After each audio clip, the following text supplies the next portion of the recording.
आप लोगों का भोजनावकाश के बाद पुनः स्वागत है इस 2 दिवसीय कोर्स में। और इस कोर्स का ये आखिरी सेशन है जो श्री सुरेंद्र मोहन जी संयुक्त निदेशक DTRTI लखनऊ द्वारा लिया जाएगा। इससे उनको आमंत्रित करने से पहले मैं सर का आपको संक्षिप्त परिचय देना चाहूंगी। सर 2010 बैच के IRS अधिकारी हैं और सर ने पोस्ट ग्रेजुएशन की डिग्री RS गोल्ड मेडल के साथ लखनऊ यूनिवर्सिटी से ही प्राप्त की है। इसके अतिरिक्त बिजनेस लॉ एंड टैक्सेशन में मास्टर्स नल्सन यूनिवर्सिटी हैदराबाद से किया है और आपने कॉम्बैटिंग टेररिज्म विषय पर PhD के दौरान काफी अध्ययन किया हुआ है और इस तरीके से आपको आपने UGC राष्ट्रीय पात्रता परीक्षा भी उत्तीर्ण की है और आपको जूनियर रिसर्च फेलोशिप से भी सम्मानित किया गया है। इतना इसके एकेडमिक के साथ साथ आपने लखनऊ यूनिवर्सिटी में अध्यापन का कार्य भी किया है और मुझे ये बताते हुए बहुत खुशी हो रही है कि आपकी लेखनी कितनी प्रभावशाली है। इस बात को हिंदी भाषा में आपकी प्रकाशित किताब हौसलों की उड़ान जो इसी माह प्रकाशित हुई है बखूबी बता रही है। अभी तो मैंने सर इसके कुछ अंश ही पढ़े हैं और वे इतने मतलब आपको अपने लक्ष्य को प्राप्त करने के लिए संघर्ष करने के लिए बहुत ही प्रेरणादायक है। बहुत प्रेरणादायक पुस्तक है ये। सर का ये बायोडाटा देखने से ही पता चलता है कि सर को अध्ययन और अध्यापन में कितनी रुचि है। ये सबका एकेडमिक हो गया, उनकी जो रुचि है वो है। इसके अलावा सर को विभाग में भी इन्वेस्टिगेशन विंग और सेंट्रल चार्जेस में कार्य करने का बहुत दृढ़ अनुभव है। तो सर इसी के साथ आपका इस पाठ्यक्रम में स्वागत है। सर आज हमें इस सत्र में स्ट्रेस मैनेजमेंट पर लेक्चर देंगे और स्ट्रेस मैनेजमेंट से संबंधित पहलुओं को बताएंगे और उनको कैसे दूर किया जाए या क्यों होते हैं, इन सब पर चर्चा करने के लिए मैं सर आपका बहुत स्वागत करती हूँ और इस सत्र के लिए आपको आमंत्रित करती हूँ। बहुत बहुत धन्यवाद मैडम। मुझे पूरी उम्मीद है कि मेरी आवाज़ आप सब लोगों तक पहुंच रही होगी और अच्छे से पहुंच रही होगी।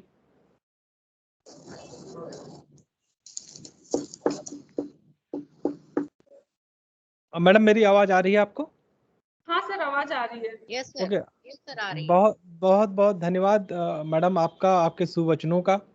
और जैसे मैडम ने बताया कि स्ट्रेस मैनेजमेंट पर मेरा लेक्चर है, लेकिन साथ ही साथ इस संस्थान का संयुक्त निदेशक होने के नाते मेरी ये जिम्मेदारी भी है कि यहाँ पर ट्रेनिंग का कार्य या प्रशिक्षण का जो भी कार्य है वो बहुत प्रभावी तरीके से चले और वो अच्छे तरह से कार्यान्वित हो। तो एज ए संयुक्त निदेशक या संयुक्त निदेशक की तरह ये मेरी जिम्मेदारी बनती है कि मैं इस बात का ध्यान रखूं कि आप सब लोग ट्रेनिंग अटेंड कर रहे हैं या लॉगिन करके चले गए हैं। तो इसलिए शुरुआत में हम कोशिश करेंगे कि हम आपस में कुछ बातचीत करें और मैं पूरा प्रयास करूंगा कि मुझे जो जितना भी ज्ञान है या मैंने जितना भी अपने जीवन से सीखा है वो सारी चीज़ें मैं आप तक पहुंचाऊं। मैं ये भी पूरी कोशिश करूंगा कि मैं पूरा का पूरा जो भी ये लेक्चर है वो हिंदी में रहे ताकि आप लोगों तक मेरी बात ज़्यादा अच्छे तक पहुंच पाए। तो मैं बहुत ज़्यादा भूमिका नहीं बांधूंगा, तो मैं आपसे सीधे एक बात पूछना चाहता हूं कि स्ट्रेस से क्या मतलब है? आप लोग इस चीज़ से क्या समझते हैं? मैनेजमेंट तो उसका हम बाद में देख लेंगे, स्ट्रेस का क्या मतलब है? आप लोग इस चीज़ से क्या समझते हैं? जो भी आपको समझ में आता हो, जो भी आप इसके बारे में जानते हो, कोई बहुत ही ज़्यादा थ्योरेटिकल होने की ज़रूरत नहीं है, आप बहुत प्रैक्टिकल आंसर भी दे सकते हैं कि स्ट्रेस से क्या मतलब है और क्या आपने कभी स्ट्रेस फेस किया है? कोई भी इसका अगर जवाब देना चाहे। कोई भी मित्र हमारे अगर इस बात का जवाब देना चाहें कि स्ट्रेस क्या होता है या क्या उन्होंने जीवन में कभी स्ट्रेस फेस किया है, तो मैं बहुत अनुग्रहित हो रहूँगा। और ये बात मैं इसलिए भी पूछ रहा हूँ क्योंकि मैंने कहा ना, मैं संयुक्त निदेशक होने के नाते मेरी जिम्मेदारी है कि आप लोग अगर ट्रेनिंग आप लोगों ने ज्वाइन की है तो आप लोग ट्रेनिंग में रहें।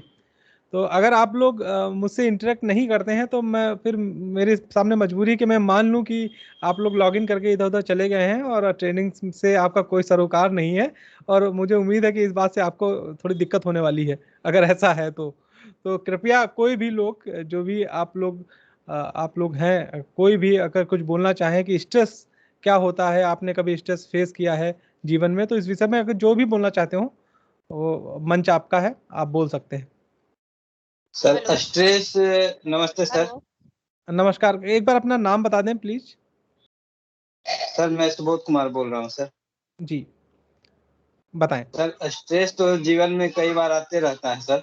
जैसे ऑफिस में भी कई दफा ऐसा होता है कि आदमी स्ट्रेस फील करता है किसी वजह से, काम के परेशानी की वजह से या और भी तरीके से, या फिर आम जीवन में भी इंसान को कभी-कभी स्ट्रेस फील होता है। जैसे कुछ बातें हमको अच्छी न लगे है न, या फिर किसी से हमको कुछ काम करवाना हो, या जैसे सीपीडब्ल्यूडी के क्वार्टर में हम लोग रहते हैं, वहाँ भी कोई काम बहुत दिनों तक चलता रहता है न, उसमें भी स्ट्रेस फील हो जाता है। तो जीवन में कई घटनाएँ होती हैं सर, जिसमें स्ट्रेस फील होते रहते हैं। जी सुबोध जी, तो मेरा आपसे फिर से एक प्रश्न है कि आपको कैसे पता चलता है कि आप स्ट्रेस में हैं? सर फील होता है कि जैसे अब कोई काम जैसे अभी हाल की ही 2 दिनों पहले की बात है सर। मेरा एक इंडियन टॉयलेट जो है सीपीडब्ल्यूडी के द्वारा तोड़ा गया था। अब कई जी। दिनों तक वो काम नहीं कर रहा था, लगातार मैंने प्रयास किया है न, प्रेम से ही अथी करने का नहीं किया, तब जाकर के बहुत स्ट्रेस हुआ। बच्चे हैं 2 घर में, है ना? तो जिसके कारण जो है थोड़ा-सा मैंने फील हो रहा था, परेशानी होती है छोटे बच्चे रहने के कारण। मैंने जो जूनियर इंजीनियर था उसको कई बार रिक्वेस्ट किया, उस कई बार संपर्क किया, लेकिन फिर भी नहीं किया, है ना? तो थोड़ा-सा स्ट्रेस में आ गए कि जो है आखिर ये क्यों नहीं कर रहा? फिर मैंने लेटर-वेटर लिख कर के दिया, बड़े अधिकारी से उसका मिला, तब जाकर के फिर मेरा काम किया। तो ये थोड़ा-सा मतलब जीवन में आप स्ट्रेस तो आ आपको जाता है। मतलब आपको स्ट्रेस हुआ, उसके बाद आपका स्ट्रेस ठीक भी हो गया।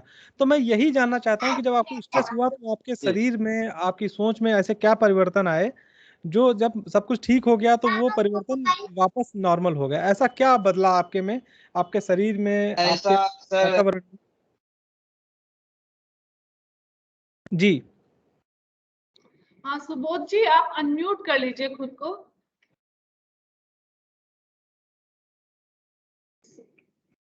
हेलो। हाँ सुबोध जी। हेलो। हाँ, कोई और अगर बोलना चाहते हैं तो बोल सकते हैं। हाँ सर, मैं नीलम। जी बताएं मैडम। सर स्ट्रेस तो लाइफ में कई तरह के होते हैं, जैसे वर्किंग से भी हो सकता है रिलेटेड, या लाइफ में किसी की डेथ हो गई, इस तरह से भी हो सकता है। तो मैंने जी। ये स्ट्रेस झेला है 2013 में, जब मेरी मदर की डेथ हुई थी। सर उसको सरवाइव कर पाना बहुत मुश्किल था।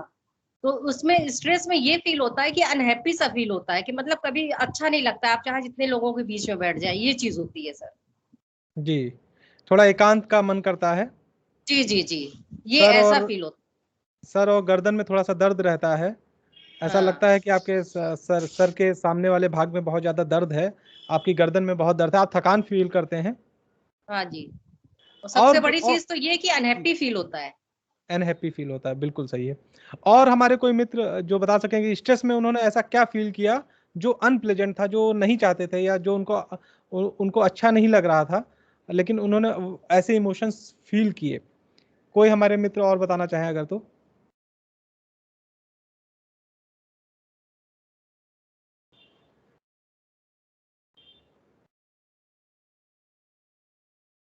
कोई भी व्यक्ति, अब इसका तो यही मतलब है कि 2 ही लोग सुन रहे थे जिन्होंने बोला।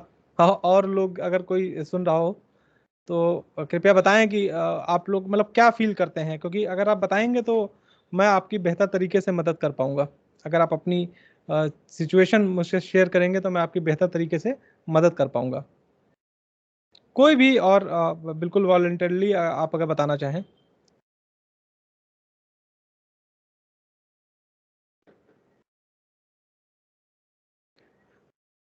सुबोध जी, आप वापस आ गए हैं?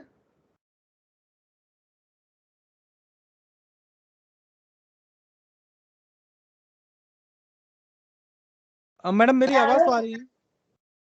हेलो। जी, यस सर, जी आ बताइए। रही है, आ रही है ये सर। सुबोध जी बोल रहा हूँ बताइए। सर मैं। ये माने कि ऐसा हुआ कि जब काम नहीं हो रहा था सर, तो थोड़ी-सी परेशानी हो गई थी। तो फिर जाकर के जब किया तो फिर आपके आपके शरीर, आपके मस्तिष्क, आपके वातावरण में ऐसे क्या परिवर्तन हुए कि आपको पता चल गया अभी मैं स्ट्रेस में हूँ?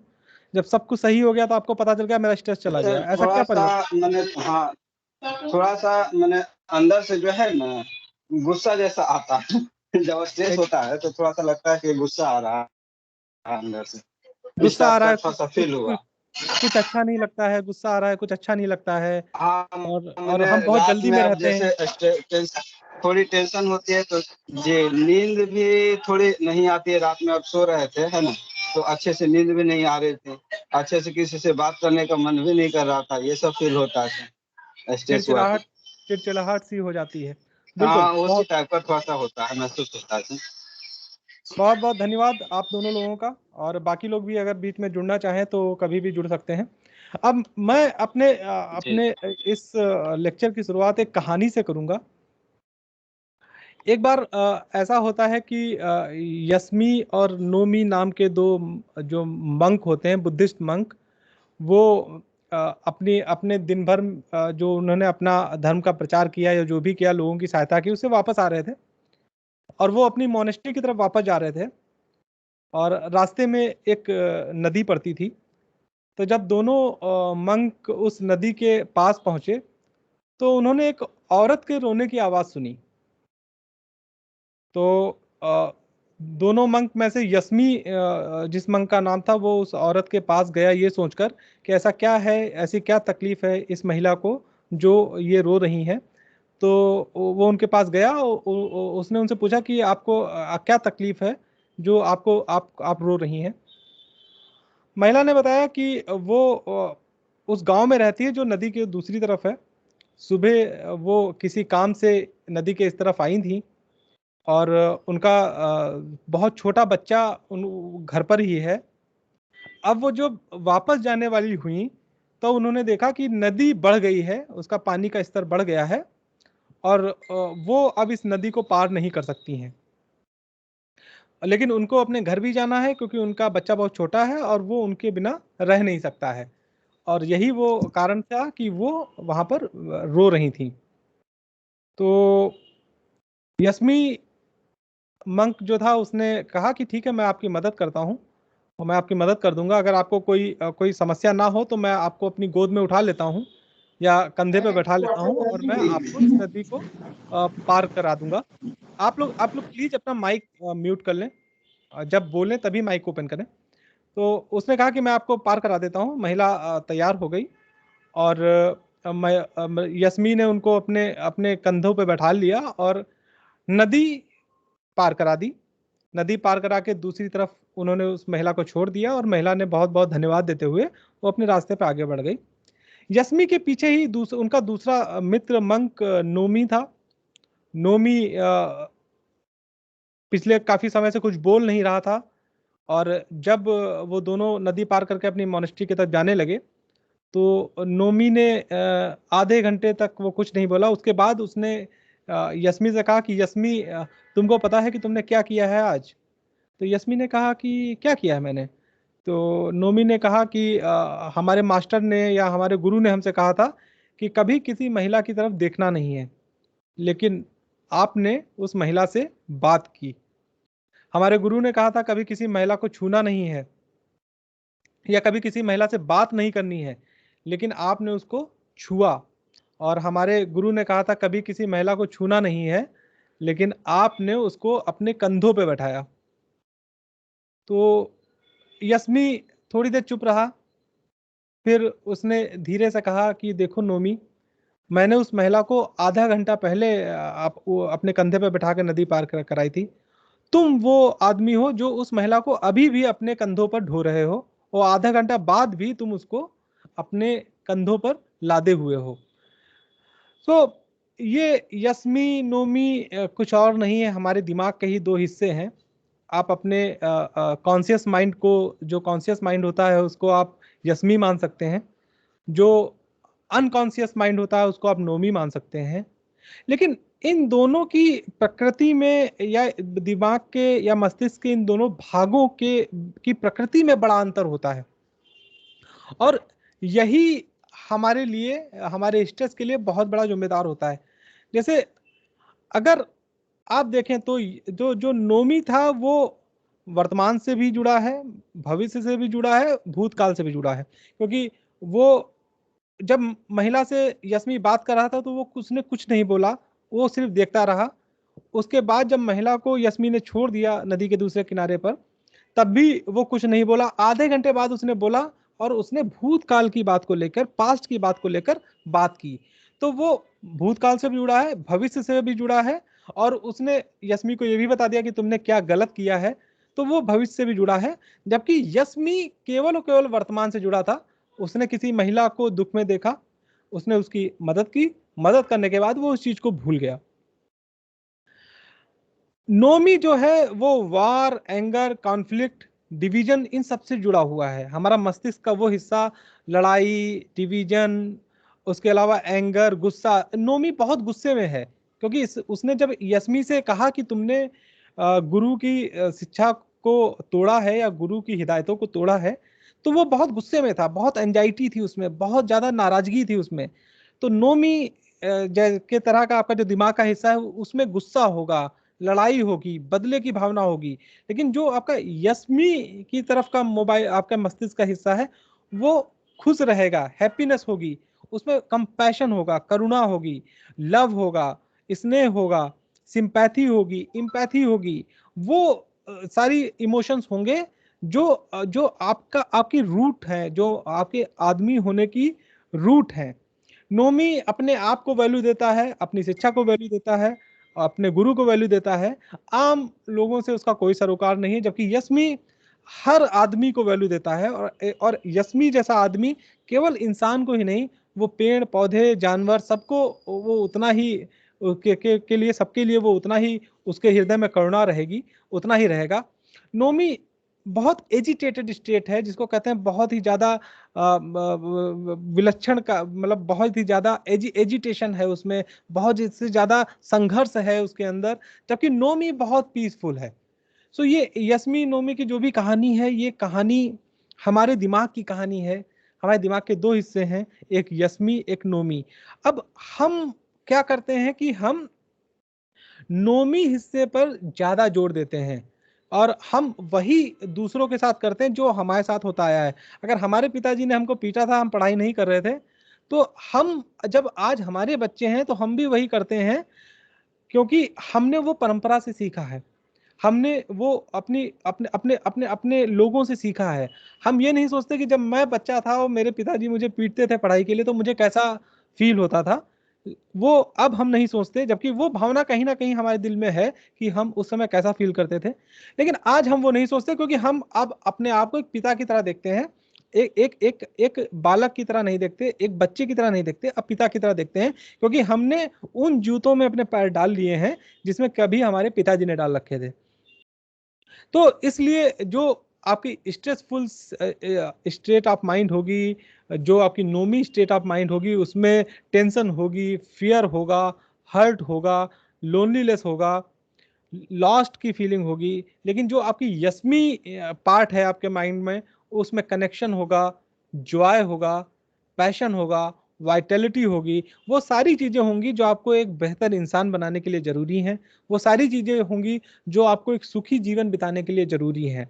तो ये आपकी अपनी चॉइस है कि आप यस्मी की तरह जीना चाहते हैं या नोमी की तरह जीना चाहते हैं। वो दोनों यस्मी और नोमी आपके अंदर में है। आप किसमें जीना चाहते हैं ये आपके ऊपर निर्भर करता है। क्योंकि हम यस्मी या नोमी या इन सब से जुड़ी हुई जो भी हमारे जज्बात हैं, हमारे इमोशंस हैं, हम उन इमोशंस में से किन इमोशंस को खाद और पानी देते हैं, ये हमारे लिए मायने रखता है। अगर हम हर छोटी छोटी बात पर नाराज होते हैं, हम अपनी नाराजगी को जायज मानते हैं, हम अपने बच्चे को डांट रहे हैं और मान रहे हैं कि हम बिल्कुल सही कर रहे हैं क्योंकि इसने ऐसा काम किया है कि हमको डांटना चाहिए, तो हम अब उन गलत बीजों को पानी दे रहे हैं अपने दिमाग के अंदर, जो हमें आगे चलकर या अभी भी दुख और कष्ट ही देने वाले हैं। अगर हम ये समझें कि हमारा बच्चा ऐसा कर रहा है, या हमारी पत्नी ऐसा कर रही है, या हमारे पति ऐसा कर रहे हैं, या मेरा भाई ऐसा कर रहा है, उसका कारण क्या है? आप घर गए, आपकी पत्नी आप पर बरस पड़ी एकदम से, आपने मन में सोचा अरे यार मैं तो दिन भर मेहनत करके आया हूँ, ऑफिस में सीआईटी की डांट सुनता हूँ, ज्वाइंट की डांट सुनता हूँ, घर में आके ये मेरे सर पर चढ़ जाती है और ये मुझे कोई नहीं समझता दुनिया में, मैं बहुत परेशान हूँ। इसका मतलब ये है कि आपके मन में, आपके मस्तिष्क में कंपैशन नहीं है। आपने ये समझने की कोशिश नहीं की कि आपकी पत्नी अगर आप पर चिल्ला रही है तो उसका क्या कारण है, ऐसी क्या वजह है कि पत्नी को इतना अग्रेसिव होना पड़ रहा है। आपने पत्नी के जूतों में, you didn't step inside the shoes of your wife. अगर आपने उनके जूतों में पैर डाला होता तो आपको शायद पता चल जाता कि कोई कील वहां पर चुभ रही है, और शायद आप उस जगह पर होते तो आप भी उसी तरह से रिस्पॉन्ड करते। आपके सीआईटी ने आपको डांट दिया, बहुत जोर से डांट दिया कि यार तुमने रिपोर्ट नहीं बनाई, तुमने रिपोर्ट नहीं भेजी।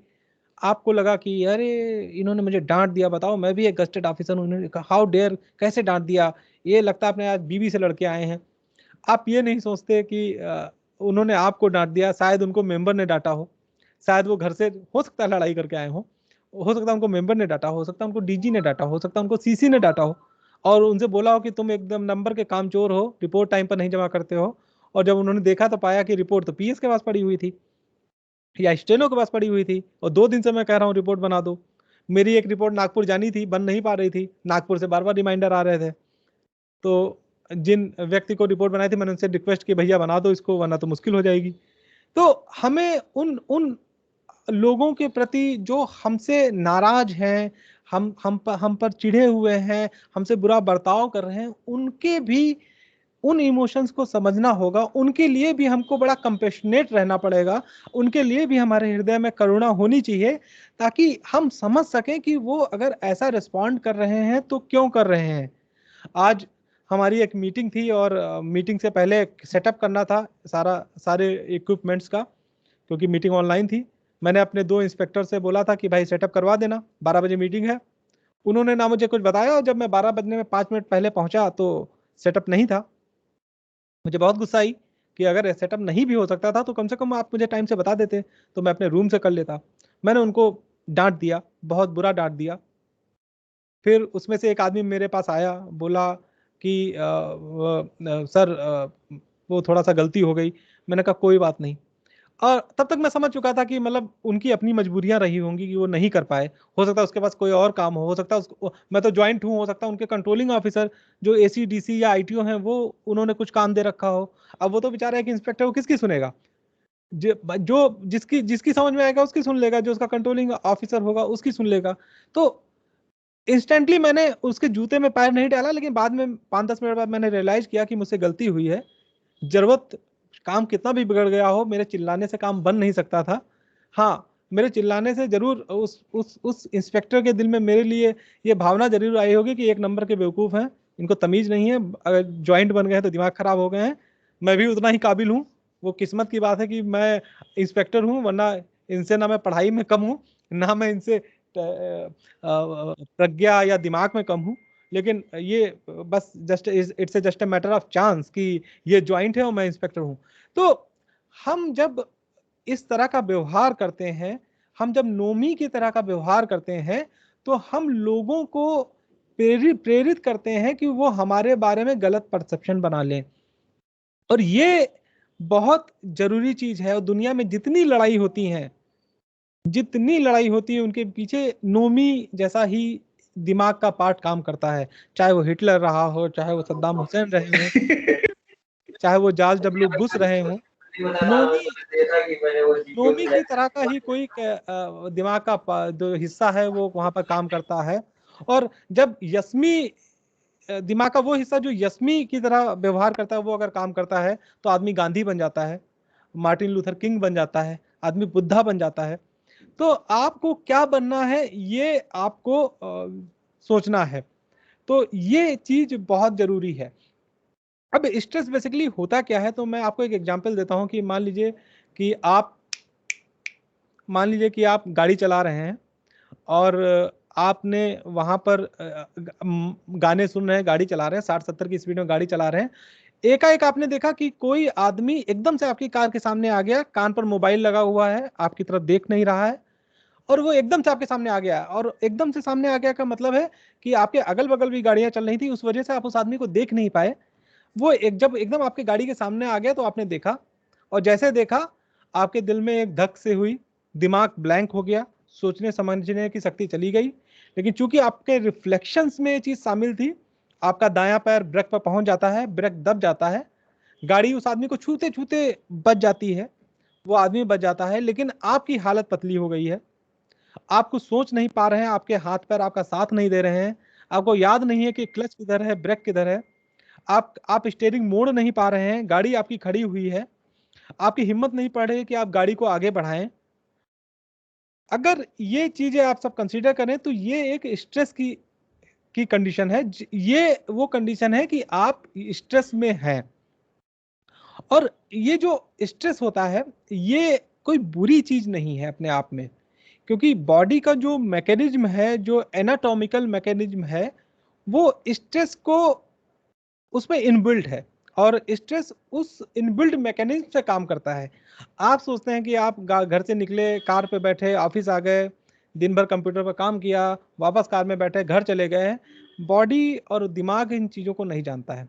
दिमाग के लिए और आपकी बॉडी के लिए आज आप वही आदि मानव हैं जो आज से हजारों साल पहले गुफा में रहा करते थे, और उनको अब बड़े बड़े शिकारियों से बचना होता था, चाहे वो लायन हो, सेबर टूथ टाइगर हो, बेयर हो, भालू हो, या कोई भी ऐसा जानवर हो जो उनको नुकसान पहुंचा सकता था। तो इसको हम कहते हैं फ्लाइट एंड फाइट मोड। तो आप एकदम से ऐसी सिचुएशन में पहुंच गए जहां आपको खतरा लगा। अगर कोई आदमी आपकी गाड़ी के आगे आ गया तो आपके दिमाग ने तुरंत उस चीज को समझ लिया कि खतरा आ गया है, और आपके दिमाग ने, आपके मस्तिष्क ने उस तरह से रिस्पॉन्ड करना शुरू कर दिया।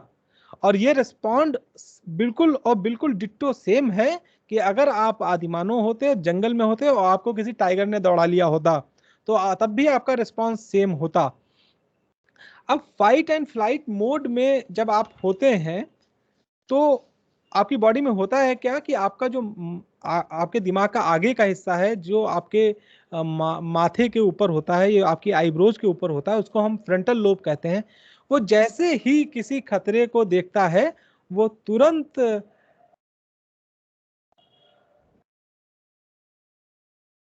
एमिगडेला, आपके दिमाग में एक चीज होती है एमिगडेला, एमिगडेला को अलर्ट करता है कि भैया मैंने खतरा देख लिया है। और ये काम फ्रैक्शन ऑफ सेकंड्स में होता है, सेकंड के 100वें हिस्से में काम होता है। वो तुरंत अलर्ट करता है एमिगडेला को कि मैंने खतरा देख लिया है, अब बेटा निपट लो तुम इससे। एमिगडेला तुरंत हाइपोथैलेमस को अलर्ट करता है कि देखिए खतरा आ गया है, मुझे बताया है फ्रंटल लोब ने, आप इसको देखिए। हाइपोथैलेमस तुरंत पिट्यूटरी ग्लैंड को अलर्ट करता है कि मैंने खतरा देखा है, आपका काम शुरू होता है, आप शुरू कर दीजिए।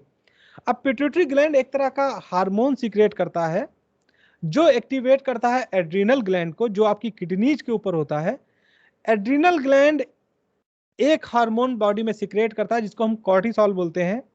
और ये जब हार्मोन आपके खून में शामिल हो जाता है, और ये सारी चीजें सेकंड्स में हो रही हैं, जब वो कॉर्टिसोल आपके खून में शामिल हो जाता है तो उसका इफेक्ट ये होता है कि आपका डाइजेस्टिव सिस्टम मोर और लेस कंप्लीट बंद हो जाता है, आपका हार्ट रेट बढ़ जाता है, आपकी सांस लेने की जो गति है वो बढ़ जाती है, और आपकी मांसपेशियों में जो खून की सप्लाई है वो बढ़ जाती है क्योंकि आपके हार्ट बढ़ गया। आपके आंखों की पुतलियां बढ़ जाती हैं, बड़ी हो जाती हैं, लंग्स तेजी से सांस लेने लगते हैं, ब्लड वेसल्स में ब्लड ज्यादा इनफ्लो होता है।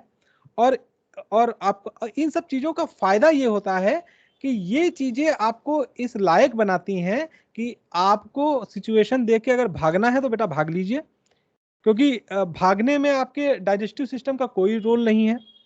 आपको वो अगर ब्लड यूज करेगा तो आपके मसल्स को ब्लड नहीं मिलेगा जो भागने के लिए जरूरी है। इसलिए बॉडी का इनबिल्ट सिस्टम है जो आपको लड़ने या भागने के लिए तैयार करता है। और उन सारे सिस्टम को, जैसे आप कंप्यूटर पर काम करते हैं, मोबाइल आपको बता देता है कि भाई 5 एप्लीकेशन बैकग्राउंड में रन हो रही हैं, आप उनको बंद कर दिए वरना आपकी बैटरी चली जाएगी। सेम प्रिंसिपल यहाँ पर लागू होता है। वो कहता है कि उन सारे सिस्टम्स को बंद कर दो जिनकी जरूरत हमको सर्वाइवल के लिए नहीं है अभी।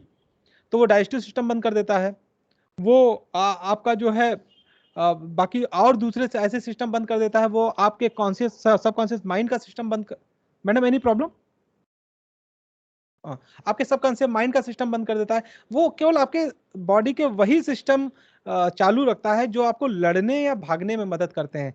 ये बिल्कुल उस तरह है जब आपके घर में लाइट चली जाती है और आप इन्वर्टर से घर की बिजली जला रहे होते हैं, तो आप केवल उन्हीं उपकरणों का उपयोग करते हैं जो बहुत जरूरी है, क्योंकि आपको पता है कि बैटरी ड्रेन हो जाएगी। उसी तरह बॉडी को पता है कि इस समय हमको भागने या लड़ने की जरूरत है, इसलिए हमको वो सारे सिस्टम बंद कर देने हैं जिससे हमारी एनर्जी ड्रेन हो सकती है। और जब वो बॉडी ऐसा करती है और तो आप में आपके शरीर में ये सारे चेंजेस आते हैं। और आपने हमेशा देखा होगा कि जब कोई आदमी बहुत गुस्से में होता है तो कभी कभी ऐसे आदमी को पीट देता है जो वो अपने संज्ञान में नहीं कर सकता, अपने से ताकतवर आदमी को पीट देता है और बाद में खुद ही सोचता कि मैंने इस आदमी को जो इतना मोटा तगड़ा था उसको पीट कैसे दिया। वो आपने सिर्फ इसलिए पीट दिया क्योंकि आपकी बॉडी में कॉर्टिसोल हार्मोन दौड़ रहा है आपके खून में, उसने आपकी बॉडी के उन सारे सिस्टम्स को बंद कर दिया है जो उस समय जरूरी नहीं थे, और वो उसने केवल उन्हीं सिस्टम्स को ऑन रखा है जो आपके लड़ने के लिए और भागने के लिए जरूरी है। लेकिन अब इस स्ट्रेस के मैकेनिज्म से एक समस्या है। इस स्ट्रेस के मैकेनिज्म से समस्या क्या आती है कि आपका डाइजेस्टिव सिस्टम बंद हो जाता है, आपका इम्यून सिस्टम टेम्पोररीली बंद हो जाता है, आपकी लॉजिकल थिंकिंग टेम्पोररीली बंद हो जाती है। आप बहुत गुस्से में होते हैं, स्ट्रेस में होते हैं, तो आप लॉजिकली सोच नहीं पाते, आप चीजों के फायदे और नुकसान सोच नहीं पाते। तो ये जो सिस्टम बॉडी का इवोल्यूशनरी सिस्टम है जो लाखों हजारों सालों के इवोल्यूशन से डेवलप हुआ है, वो सिस्टम बॉडी के हेल्थ के लिए बहुत जरूरी था, क्योंकि आपको पहली बात वो बचाता था कि आपको कोई शेर, आपको कोई चीता, आपको कोई भालू खा ना ले। दूसरा, वो सिस्टम आपको हेल्दी भी रखता था, क्योंकि आप अगर आदि मानव थे तो आपको ऐसी सिचुएशन कभी कभी फेस करनी पड़ती थी, हफ्ते में 1-2 बार या महीने में 2-4 बार आप बाहर निकले और फंस गए कहीं, आपको रेगुलर बेसिस पर ऐसी सिचुएशन फेस नहीं करनी पड़ती थी। और जब आप वापस अपनी गुफा में जाते थे तो आप वहां पर थोड़ा खाते पीते थे, थोड़ा सो लेते थे, 15-20 मिनट में एकदम ठीक हो जाते थे। जैसे हमारे मित्र सुबोध ने बताया कि जब उनका PWD ने उनका काम कर दिया तो वो स्ट्रेस फ्री हो गए, तो वो 15-20 मिनट आधे घंटे में आदि मानो स्ट्रेस फ्री हो जाता था। लेकिन हमारा जीवन आज जो है वो बहुत ज्यादा कॉम्प्लेक्स है, हम आदिमानव नहीं हैं, और हमारी जिंदगी में अब 24 घंटे हम स्ट्रेस में रहते हैं और बॉडी इस चीज को जानती नहीं है। अब होता क्या है कि आप सुबह उठे 8 बजे, 8 बजे इसलिए उठे क्योंकि रात भर आपने मोबाइल देखा, और उसके बाद आप सुबह देर से उठे, आपकी पत्नी या पति जो भी केस हो वो अपने हिसाब से आप एडजस्ट कर लीजिए, उन्होंने कहा कि अब सो के उठ रहे हो, कोई काम नहीं है, बच्चे को स्कूल कौन छोड़ेगा, तो आपने बिना ब्रश व्रश किए कपड़े पहने, बच्चे को बैठाया, बेटा चलो स्कूल छोड़ाते हैं या बस में छोड़ाते हैं, उसको लेके भागे, तब तक बॉस का मैसेज आ गया व्हाट्सएप पर, कहाँ भाई जल्दी आ, टाइम से पहुंच जाना, रिपोर्ट बनानी है। तुमने कहा धत तेरे की जिंदगी बर्बाद है मेरी। आप तुरंत आए घर, नहाया धोया, अपनी गाड़ी उठाई, जो भी आपके पास है, 2 व्हीलर 4 व्हीलर, आप ऑफिस की तरफ भागे। जगह जगह आजकल लखनऊ पुलिस ने सिग्नल लगा रखे हैं, हर सिग्नल पर 5 मिनट लगता है। आप फ्रस्ट्रेट होते चले जा रहे हैं, स्ट्रेस बढ़ता चला जा रहा है कि अगर बॉस मुझसे पहले पहुंच गया तो आज मेरी छीछा लेदर रखी हुई है। आप जल्दी जल्दी भाग रहे हैं, पीछे वाला हॉर्न बजा रहा, अगर आप एक 12-15 इंच अपनी गाड़ी आगे ना बढ़ाएं, आपके आगे जगह है, तो पीछे वाला पों पों करके आपकी नाक में दम कर देगा। अब आप जल्दी से किसी तरह ऑफिस पहुंच गए, गिरते फिरते ऑफिस पहुंचे तो पता चला कि व्हाट्सएप पर बॉस का मैसेज आ रहा है, कंप्यूटर भी, ईमेल आ रहा है, ITBA भी खोलना है, और बाकी दूसरी चीजें भी करनी है। तो आप अब मल्टीटास्किंग में फंसे हुए हैं, एक तरफ आप ईमेल कर रहे हैं, एक तरफ बॉस का मेल पढ़ रहे हैं, एक तरफ रिपोर्ट बना रहे हैं, तब तक आपका पड़ोसी या आपका दोस्त आपके पास चाय पीने आ गया और आप परेशान हैं, शाम तक परेशान रहे। शाम को घर पहुंचे तो पत्नी या पति ने बोला चावल सुबह बोला था लाए हो, तो आपने कहा अरे चावल तो हम नहीं लाए, भूल गए हम। उसने कहा नहीं लाया तो अब खा लो, कुछ नहीं है घर में खाने के लिए, अब कुछ नहीं मिलेगा, जाओ। तो आप वहाँ स्ट्रेस में आ गए, अरे यार दिन भर काम करो, बॉस की सुनो, घर में भी सुनो। अब इन चीजों से समस्या क्या होती है कि आपकी बॉडी ना तो पूरी तरह स्ट्रेस में रहती है और ना पूरी तरह स्ट्रेस फ्री रहती है। तो इस वजह से समस्या ये आती है कि कॉर्टिसोल हार्मोन्स आपकी बॉडी में थोड़ी थोड़े अमाउंट में रिलीज होता रहता है ब्लड में, और ये जो कॉन्टिन्यूअस कॉर्टिसोल हार्मोन आपके ब्लड में रिलीज होता है, ये ना तो आपको उस तरह के चेंजेस देता है कि आपकी आंखें फैल जाएं, सांस बहुत बढ़ जाए, हृदय गति बढ़ जाए, खून का फ्लो बढ़ जाए, और लेकिन ये ब्लड में होता है, इस वजह से आप में थोड़ी थोड़ी चेंजेस आते भी रहते हैं, आप सोच नहीं पा रहे हैं, दिमाग काम नहीं कर रहा है, और ये जो लॉन्ग टर्म कॉर्टिसोल आपके ब्लड में रहता है, ये आपको बहुत बहुत ज्यादा बीमार करता है। और इन सब चीजों से आपको होता क्या है, आपको खांसी जुकाम हो सकता है, हार्ट बर्न की प्रॉब्लम हो सकती है, हेडेक हो सकता है, मसल्स टेंशन हो सकती है, पेट से रिलेटेड प्रॉब्लम हो सकती है, गट से रिलेटेड प्रॉब्लम हो सकती है, आपको एंजाइटी हो सकती है, आपको अपच की समस्या हो सकती है, हो सकता है कि आपको आपको गैस की समस्या हो, एंजाइटी हो सकती है, आपको नींद नहीं आएगी, आपको कैंसर हो सकता है। बाकी दुनिया की कोई ऐसी बीमारी नहीं है जो स्ट्रेस से रिलेटेड ना हो। आप ये जो थोड़ा थोड़ा ड्रॉपर से बूंद बूंद कॉर्टिसोल आपके शरीर में, आपके खून में जो बह रहा है हर एक समय, क्योंकि आप 10 तरह का काम करने की कोशिश कर रहे हैं, एक तरफ बॉस चिल्ला रहा है, एक तरफ घर से फोन आ रहा है, एक तरफ साथ का आदमी आपकी बुराई कर रहा है, एक तरफ वाइफ का बार बार फोन आ रहा है कि आते समय हरी धनिया लेते आना। आप जिंदगी से परेशान हो, और आप परेशान हैं, और आप हमेशा कहते हैं अरे यार मेरी जिंदगी तो एकदम तबाह है, मैं तो बर्बाद हो गूं। और ये बर्बादी आपके खून में कॉर्टिसोल को घोल रही है और आपको बहुत ज़्यादा बीमार कर रही है। तो अगर आपको स्वस्थ रहना है, मैं ऐसे बहुत से लोग को जानता हूँ जिनको अल्सरेटिव कोलाइटिस है, जिनको गैस की दिक्कत है। मैं उनसे एक ही बात कहता हूँ कि आप अपना स्ट्रेस कम करें। अगर आप अपना स्ट्रेस कम कर लेंगे, आप बिल्कुल ठीक हो जाएंगे। और ये बात मैंने अपने आप पे भी अनुभव की है। जब तक मैं इन्वेस्टिगेशन डायरेक्टोरेट में था, रोज का वही लड़ाई झगड़ा मारपीट, इस सर्च पर गए हैं, कोई बदतमीजी करा उसको पीट दिया, इनको पीट दिया, उनको पीट दिया, और 10 तरह का स्ट्रेस, 2 महीने में रिपोर्ट बनानी, ये करना है वो करना है, बॉस का अलग से झंझट, दिल्ली से अलग, बोर्ड अलग परेशान करता है। बॉडी में ऐसे चेंजेस आ गए कि मुझे फैटी लिवर की दिक्कत हो गई, मुझे इस तरह की समस्याएं हो गई। मैंने देन आई रियलाइज कि something is bad happening in me inside. मैंने अपना ट्रैक बदला, मैंने कुछ अच्छी किताबें पढ़ी, मैंने अच्छे अच्छे लोगों से मिला, मैं मेरे जो मित्र डॉक्टर हैं उनसे मिला, और अल्टीमेटली मैंने ये रियलाइज किया कि इन सब के पीछे एक ही कारण है, स्ट्रेस। आजकल लोग बहुत स्ट्रेस में रहते हैं, किसी की बेटी की शादी नहीं हो रही है, और किसी का बेटा सेटल नहीं हो रहा है, किसी के बेटे को नौकरी नहीं मिल रही, किसी का बेटा पढ़ता नहीं है। हर आदमी परेशान है, क्योंकि हमने ठेका ले रखा है पूरी जनरेशन का, कि आगे वाली जनरेशन, आगे की 3 जनरेशन का हमारा ठेका है, उनको सही सेट कराना हमारी जिम्मेदारी है, वरना हम क्या मुंह दिखाएंगे। इस सारी चीज़ें अपने आप में आपको बहुत ज़्यादा परेशान करती हैं। तो मैंने जो अपने पर प्रयोग किया, मैंने फिर उन चीज़ों को बदला, मेडिटेशन स्टार्ट किया, केवल आधा घंटा एक दिन, बहुत ज़्यादा नहीं, दिन भर नहीं करता हूँ। और मैंने अपने आप में जो चेंजेस पाए कि मैं एकदम रिजुविनेट हो गया।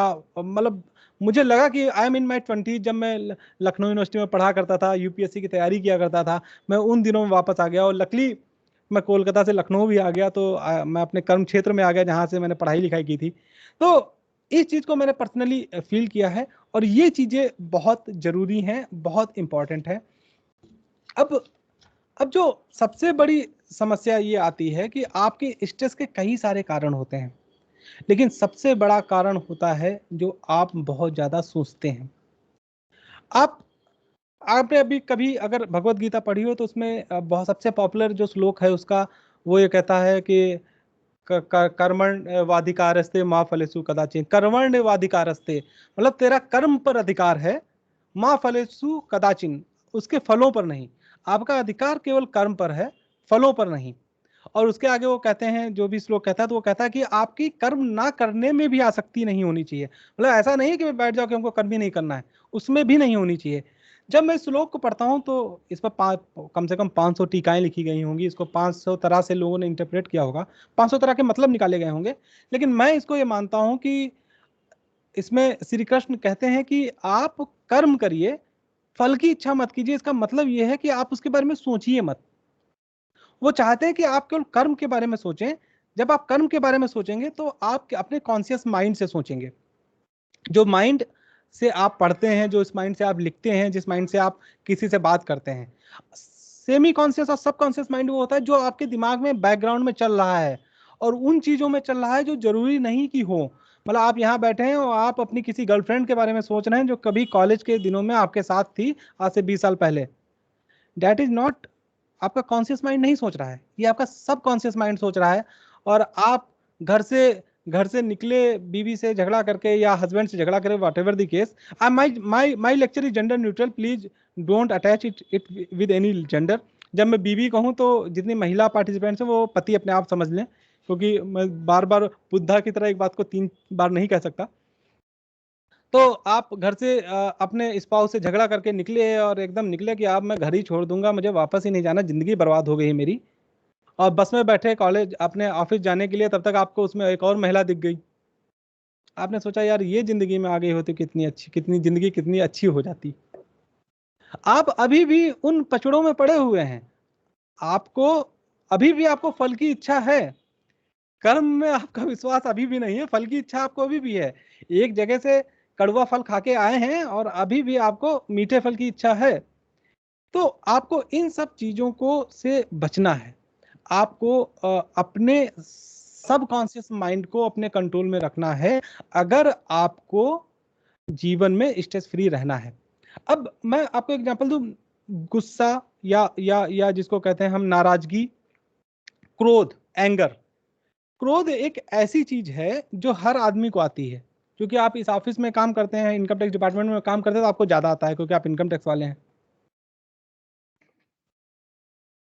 अब आपको क्रोध बहुत आता है। अब मैं आपको कितना भी समझाऊं कि देखिए क्रोध बहुत बुरी चीज है, क्रोध आप करते हैं तो आपका अपना शरीर खराब होता है, कैंसर के चांसेस बढ़ जाते हैं, हार्ट अटैक के चांसेस बढ़ जाते हैं। क्रोध बहुत बुरी चीज है, आपके संबंध खराब होते हैं, आप क्रोध में किसी से कुछ कह देते हैं, जिंदगी भर के लिए वो संबंध खराब हो जाते हैं। क्रोध नहीं करना चाहिए। आपको भी समझ में आ गया कि क्रोध नहीं करना चाहिए। बात तो ये सही कह रहे हैं, भले भी आदमी ये बेवकूफ है, लेकिन इतनी बात तो सही कह रहे हैं कि क्रोध नहीं करना चाहिए। मैं आपको कितना भी समझाऊं, आप उस बात को समझेंगे नहीं, क्योंकि जब आपको क्रोध आएगा तो आपको पता ही नहीं चलेगा कि क्रोध आपको कैसे आ गया, आपको हाँ, आपको ये एंगर कैसे आ गया, आपको पता ही नहीं चलेगा।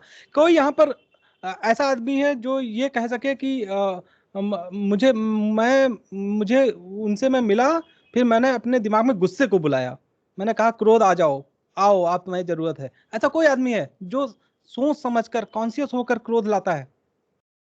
ऐसा है कोई आदमी? तो आई होप कि आप में से ऐसा कोई आदमी नहीं जो क्रोध को सोच समझ के बुलाता हो, लेकिन क्रोध आ जाता है। अब क्रोध क्यों आता है? अब क्रोध इसलिए आता है क्योंकि आपके दिमाग का, अगर आपके दिमाग को मैं 10 हिस्सों में बांटूं तो आपका जो कॉन्शियस माइंड है, जो फ्रंटल लोब है आपके आईब्रोज के ऊपर है, वो उसका एक भाग है, बाकी 9 भाग जो है वो आपके सब कॉन्शियस माइंड के हैं। अब आप अपने आप को उस गार्ड की तरह मानिए जो एक बिल्डिंग के बाहर बैठा हुआ है और उसका मालिक जो उस बिल्डिंग का है वो अंदर सो रहा है। अब मैं आपसे कहूंगा, आप गार्ड हैं, मैं आपके पास गया, मैंने कहा कि भाई देखो ऐसा क्रोध बहुत बुरी चीज होती है, क्रोध नहीं करना चाहिए और तुम बिल्कुल क्रोध मत करना। गार्ड को बात समझ में आ गई कि हाँ भाई ये बात तो सही कर रहे हैं, क्रोध नहीं करना है। मैं समझा के चला आया, तब तक बिल्डिंग का जो मालिक है वो बाहर आया और उसने पूरा बवाल काटा अच्छे से, लोगों को गालियां दी, सब किया और वापस चला गया। मुझे फिर पता चला कि भाई वहां तो क्रोध हुआ है। मैं फिर गया, मैंने फिर गार्ड को समझाया यार क्रोध नहीं करना चाहिए, क्रोध बहुत बुरी चीज होती है और क्रोध बिल्कुल नहीं करना चाहिए, आपका अपना नुकसान आप कर रहे हैं। गार्ड को फिर बात समझ में आ गई, उसने कहा कि हाँ बात तो आप एकदम सही कह रहे हैं कि क्रोध नहीं करना चाहिए। अगले दिन फिर अंदर का मालिक बाहर आया, क्रोध किया, लोगों को गालियां दी और वापस चला गया। क्योंकि आप जिसको समझा रहे हैं वो मालिक नहीं है, आप जिसको समझा रहे हैं वो आपका कॉन्शियस माइंड है। वो माइंड है जिससे आप टाइपिंग करते हैं, वो माइंड है जिससे आप काम करते हैं, वो माइंड है जिससे आप सिग्नेचर करते हैं, वो माइंड है जिससे आप टीवी देखते हैं। लेकिन क्रोध के लिए कॉन्शियस माइंड तो जिम्मेदार है ही नहीं। क्रोध के लिए आपका सब कॉन्शियस माइंड है जो अंदर से आता है, एकदम से आके आपको लिफाफे की तरह लपेट लेता है, अपना काम करता है और बाद में निकल लेता है। आप सोचते रहते हैं कि हाँ यार मुझसे बहुत बड़ी गलती हो गई, मैं तो बहुत नाराज हो गया और मुझे नाराज नहीं होना चाहिए था, यार ऐसा कैसे हो गया मेरे साथ। ऐसा इसलिए हो गया कि जो मालिक अंदर है, जो आपके दिमाग मस्तिष्क के 10 भागों में से 9 भाग कंट्रोल कर रहा है, जो सब कॉन्शियस माइंड है, सेमी कॉन्शियस माइंड है, वो ये बवाल आके करता है। और आपका कॉन्शियस माइंड भले कितना सोचता रहे कि गुस्सा करना, नाराजगी होना, anger is a bad thing, और गुस्सा बहुत खराब चीज होता है, हमको नहीं करना चाहिए, आपका कंट्रोल ही नहीं है। वो कंट्रोल क्यों नहीं है? उसका कारण ये है कि आपने अभी तक जिन बीजों को खाद और पानी दिया है, वो वही बीज थे जिनसे गुस्सा बढ़ता है। आपने नोमी जैसी भावनाओं को खाद और पानी दिया है।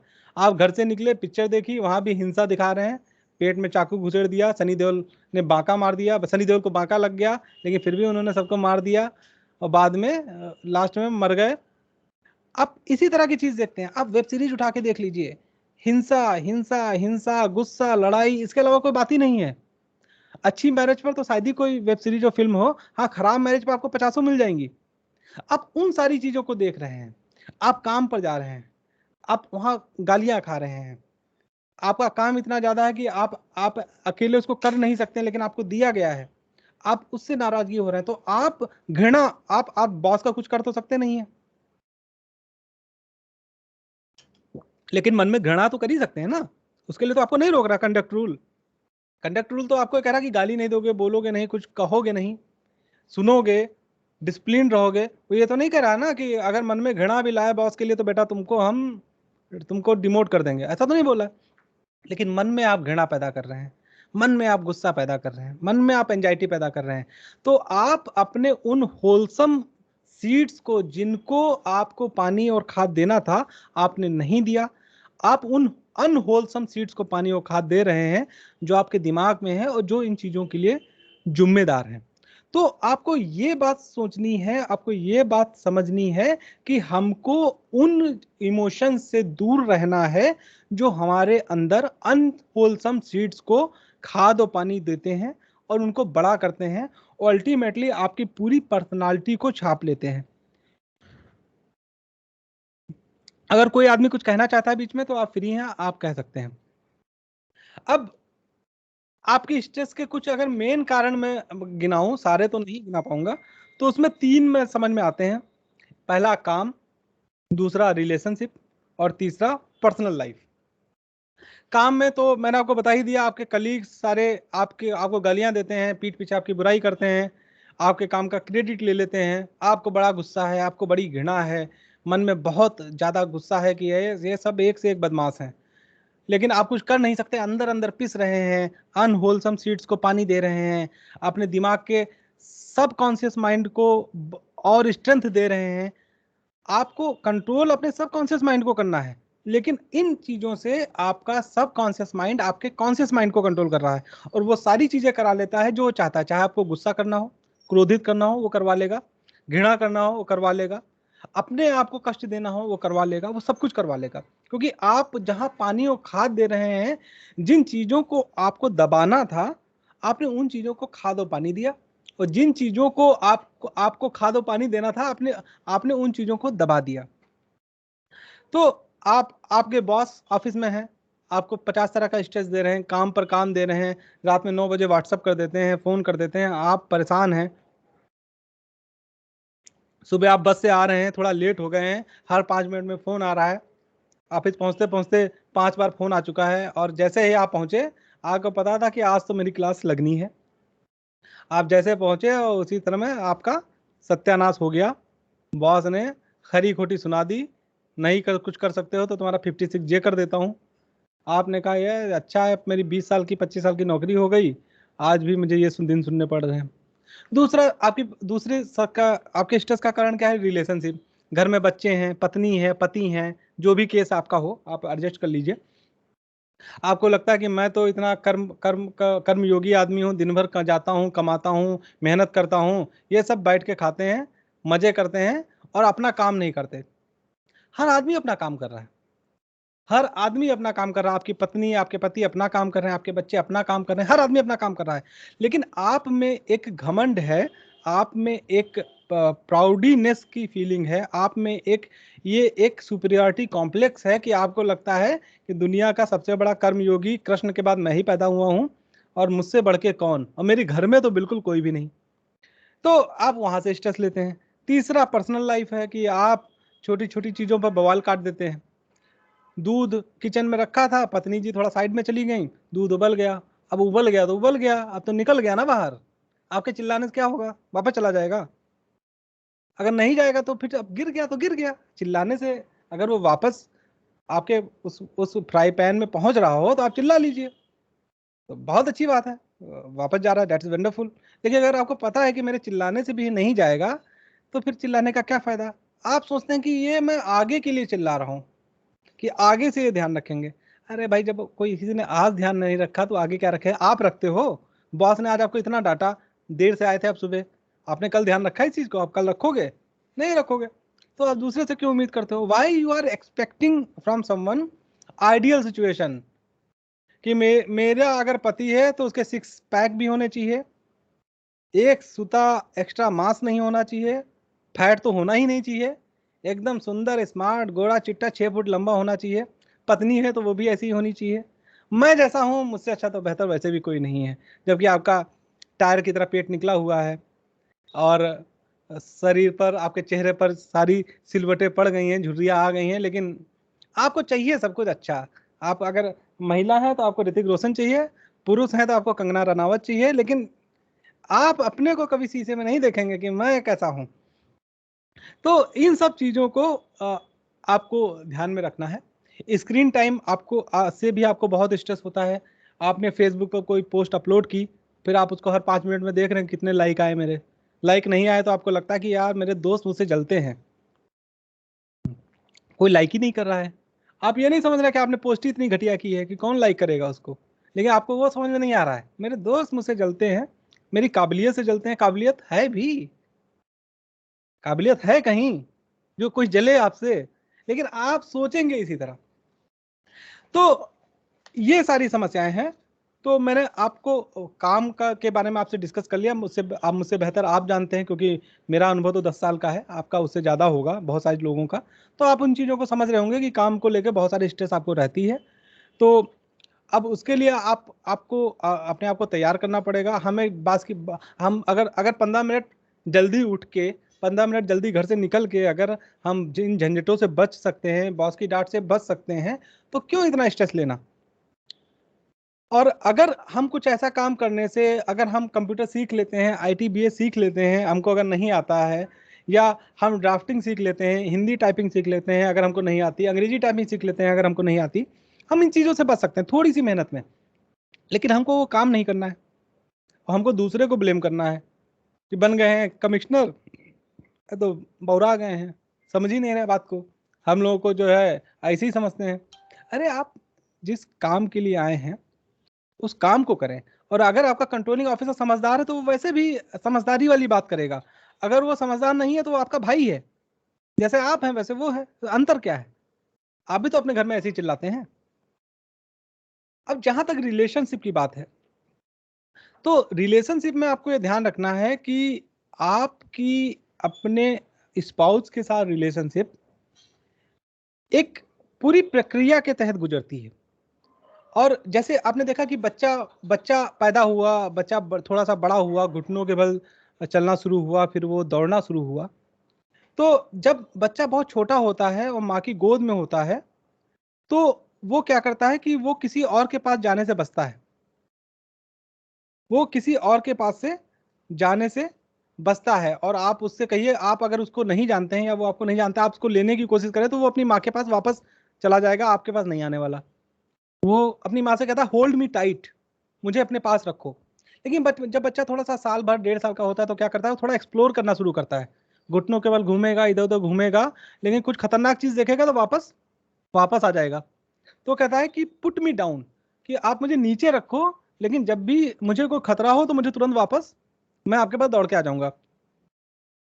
लेकिन जब वो बड़ा हो जाता है तो क्या कहता है, पापा गिव मी प्राइवेसी, मुझे प्राइवेसी चाहिए, लीव मी अलोन, मेरे कमरे में बार बार मत आया करिए, मेरे कमरे में नॉक करके आया करिए, मैं फोन पर बात कर रहा हूं तो फिर मत आया करिए, मेरे फोन को चेक मत किया करिए, मेरे अलमारियों में मत देखा करिए, मेरे गद्दे के नीचे गुटखे के पैकेट मत ढूंढा करिए, मेरे कमरे की सिगरेट में आकर इधर उधर नजर करके केवल ये ढूंढना कि सिगरेट की डिब्बी कहाँ रखी है, वो मत किया करिए।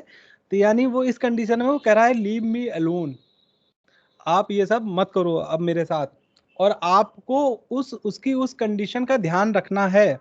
आप अगर उस कंडीशन में अगर आप उस पर अननेसेसरी प्रेशर डाल रहे हैं तो आप अपने साथ अपने बच्चे का नुकसान कर रहे हैं। इसका मतलब ये नहीं है कि अगर अगर किसी का बच्चा गलत राह पर जा रहा है, गलत जगह पर जा रहा है या गलत रास्ते पर जा रहा है तो आप उसको मना ना करें, मैं वो नहीं कह रहा हूं, लेकिन मना करने का एक तरीका होता है। अगर अगर आप ये सोचते हैं मार के डांट के चीजों को छीन के आप उसको सुधार लेंगे तो आप गलत फहमी में हैं। क्योंकि आप उसको कितना भी समझा लीजिए कि बेटा अगर ऐसा करोगे तो बहुत गलत बात है, ये बहुत नुकसान हो जाएगा, मैं अपने अनुभव से बता रहा हूं। आप किसी को संतरे का टेस्ट समझा रहे हैं जिसने कभी संतरा खाया ही नहीं है। आप गूंगे को गुड़ खिला के पूछ रहे बताओ स्वाद कैसा है इसका। जो बच्चे ने अभी तक वो अनुभव किए ही नहीं है जो आपने अपनी जिंदगी में किए थे, तब आपको पता चला था कि मैं अपने दोस्त के साथ कॉलेज के पीछे बीड़ी पी रहा था तो मुझे ये दिक्कत हुई थी। आपका अनुभव है, लेकिन बच्चे को तो अनुभव है ही नहीं। आप उसको समझा रहे हैं कि अगर कॉलेज के पीछे जाके बीड़ी पियोगे या सिगरेट पियोगे तो ऐसा हो जाएगा, तो सोचेगा अच्छा कॉलेज के पीछे जाकर जाने में दिक्कत है तो ऐसा करता हूँ कॉलेज के बगल वाली गली में चला जाता हूँ। तो आप किसी को उस संतरे का टेस्ट समझाने की कोशिश कर रहे हैं जिसने संतरा कभी खाया ही नहीं है। आप समझाते रहिए, आप समझाते रहिए, उसका कोई फायदा नहीं होने वाला। अब यही स्टेजेस किसी भी रिलेशनशिप में होती हैं।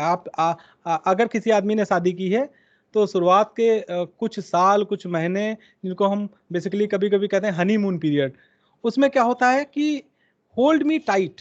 उसमें क्या होता है कि भाई तुम तू गाना है ना, तू मैके मत जइयो, भाई जाना नहीं है, रहना यही है। लेकिन जब वो टाइम चला जाता है तो एक टाइम आता है जिसमें होता है पुट मी डाउन। अब पुट मी डाउन एक वो स्टेज है जिसमें स्पाउस को टाइम चाहिए होता है, जगह चाहिए होती है। अब आप उसको बांध के नहीं रख सकते। जो आपने जिस चीज में आप सब हो सकता है सफल हो गए हो पहले स्टेज में, दूसरी स्टेज में आप उस चीज में सफल नहीं हो सकते हैं। आपको एक एल्बो रूम देना पड़ेगा, क्योंकि ये व्यक्ति के ग्रोथ की प्रोसेस है। अगर आप वो एल्बो रूम नहीं देंगे तो आपके संबंध में खटास आएगी ही आएगी। अब आप सोच रहे हैं कि शुरुआत में तो मैं बाजार साथ में जाता था, अकेले अब ये क्यों जाती है या जाता है, तो आप उसको वो स्वतंत्रता नहीं दे रहे हैं जो आपकी रिलेशनशिप इस पर्टिकुलर टाइम डिमांड कर रही है, और वो आपको देना बहुत जरूरी है। तो जब हम लोग अपने स्पाउस से बोलते हैं तुम बहुत बदल गई हो, तुम बहुत बदल गए हो, तुम तो पहले ऐसे थे, पहले तो शाम को तुम पेस्ट्री लेके आते थे, अभी तो तुम मुंह बना के चले आते हो, पहले तो जब मैं शाम को आता था तो तुम चाय बना के एकदम तैयार मिलती थी, आजकल गालियों के साथ तैयार मिलती हो। तो इसका मतलब है कि आपने अपने रिलेशनशिप में पुट मी डाउन वाले स्टेज में वो स्पेस नहीं दिया है जिसकी ये स्टेज डिमांड कर रही थी, क्योंकि आपने सामने वाले से उम्मीद की कि वो बिल्कुल उस तरह से व्यवहार करे जो उसने शादी के बिल्कुल बाद किया था। अरे शादी के बाद उसने किया था तो उसको थोड़ी ना पता, तब तुम आप दोनों लोग अलग अलग थे, दोनों एक दूसरे को जानते नहीं थे। आप अपनी अच्छाइयां उनको दिखाते थे, वो अपनी अच्छाइयां आपको दिखाती थी। लेडीज बालों के अंदर वो आता है ना स्पंज, जिसे बाल बाउंसी लुक आ जाता है, पार्टीज में आपने देखा होगा, वो लगा लेती हैं। नकली आईब्रो अभी मैंने घर में देखी, मैंने कहा ये क्या है, तो मुझे पता चला कि ये आई लैसेस हैं जो नकली होते हैं। मैं वही सोचता था कि मेरी वाइफ बदल कैसे जाती है पार्टी में, तो बाद में मुझे पता चला अच्छा ये तो नकली वाला है। तो अब उसी तरह आदमी होता है, मैं भी जब पार्टी वार्टी में जाता हूँ तो कोट पहन लेता हूँ बढ़िया वाला ऐसा जिसमें मेरा पेट ना दिखे, और मेरी पर्सनालिटी ऐसे लगे जैसे ये तो बस 25 साल का लड़का है, भले मैं 35 साल का 36 साल का हो गया हूँ। सो हम अपनी अच्छी बातें ही दिखाते हैं और अच्छी बातों को ज्यादा उभार के साथ दिखाते हैं। हाँ, मेकअप की क्या जरूरत है, क्योंकि हम खूबसूरत हैं वो ठीक है। आजकल तो पुरुष भी मेकअप करने लगे हैं, मैं देखता हूँ। तो आजकल उनके लिए प्रोडक्ट्स भी आने लगे हैं, बीबी क्रीम टाइप की, वो फाउंडेशन और वो लिप ग्लॉस और पता नहीं क्या क्या, थैंक गॉड। तो मतलब बराबरी मिल रही है दोनों जेंडर्स को। तो हम केवल अपने अच्छे पक्ष को दिखाते ही नहीं हैं, हम उसको उभार के दिखाते हैं। जो नहीं है उसमें थोड़ा कॉस्मेटिक चेंज करके दिखाते हैं कि मैं कितना अच्छा हूं, और खराब पक्ष को दबा लेते हैं। लेकिन जब आप साथ में दो चार साल रह लिए तो दिखाने के लिए बचा क्या? तो दोनों ने एक दूसरे के खराब पक्ष देख लिए कि आदमी शकल में तो ठीक है, लेकिन जब मुंह खोल देता है तो गड़बड़ हो जाता है, ये बोलना नहीं। जैसे बहुत लोग होते हैं ना कि दिखने में बहुत अच्छे होते हैं, लेकिन जहां उन्होंने बातचीत शुरू की आप समझ जाते हैं भैया जयराम जी की से तो बचना ही ठीक है। तो जब आपके निगेटिव और पॉजिटिव पक्ष आपके स्पाउस को पता चल गए तो ये वो स्टेज है जब पुट मी डाउन वाली स्टेज है कि आप उसको जरूरी स्वतंत्रता दें, चाहे वो आपका पति हो या आपकी पत्नी हो। पत्नियां, हाँ भाई 6 बजे तक ऑफिस टाइम होता है, 6:15 बज गया, कहाँ थे? मेरी वाइफ मुझसे पूछ लेती है बताइए आप 7 बजे 7:30 बजे आ रहे हैं? हाँ तो भाई ऑफिस में था, एडीजी साहब बैठा लिए थे, अब क्या करें बताइए। अरे ऐसे कौन से एडीजी होते हैं, वो भी तो अपने घर जाते होंगे, आप कहीं और गए थे। अब कौन समझाए इस उम्र में हम कहाँ जाएंगे? लेकिन नहीं रहेगा। और ये पत्नियां ही नहीं, पति भी ऐसे ही होते हैं। अच्छा तो मार्केट अकेले कैसे चली गई, मुझे बताया क्यों नहीं? मुझसे पूछा होता तो मैं बताता है सामान कहाँ अच्छा मिलता है, सैटरडे का वेट कर लिया होता तो मैं भी चलता। तो हम वो स्वतंत्रता नहीं देते हैं जो देनी चाहिए स्टेज पर। इसलिए सबसे ज्यादा संबंध जो वैवाहिक जीवन में खराब होते हैं वो इसी स्टेज में होते हैं। जितनी समस्याएं आती हैं वो इसी स्टेज में आती हैं।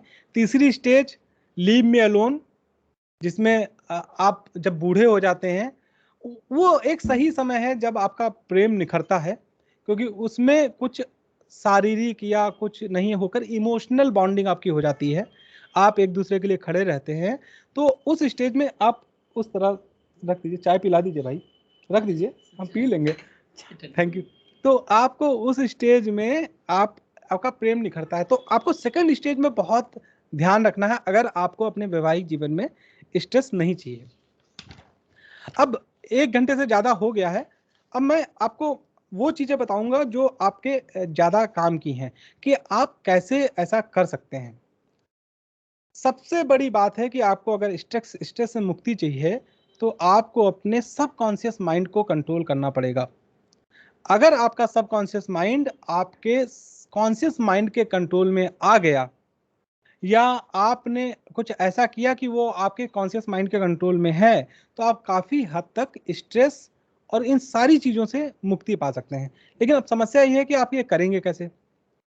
तो आपको इसके लिए दृष्टा बनना है। देखिए आपके दिमाग में बहुत सारे ख्याल आते हैं और उन ख्यालों का कोई जरूरत नहीं होती। आप बैठे हुए हैं, आप मेरा लेक्चर सुनने लगे, आपके दिमाग में बहुत सारी चीजें चल रही हैं और ऐसी चीजें चल रही हैं बैकग्राउंड में जिनका कोई लेना देना नहीं है।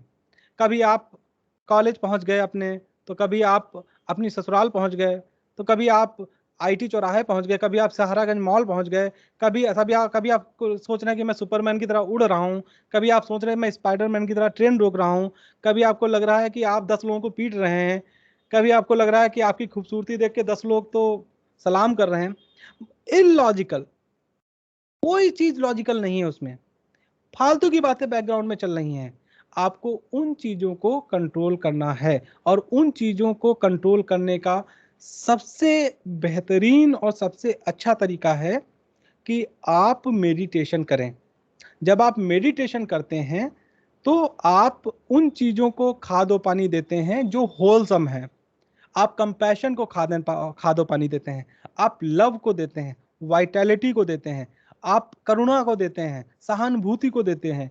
जब आप मेडिटेशन करते हैं तो आप इन सब चीजों को खाद पानी देते हैं, और जब आप इन सब चीजों को खाद पानी देते हैं तो ये चीज खुद से आपके गुस्से को, आपके स्ट्रेस को, आपके क्रोध को, आपकी एंजाइटी को कंट्रोल करती हैं।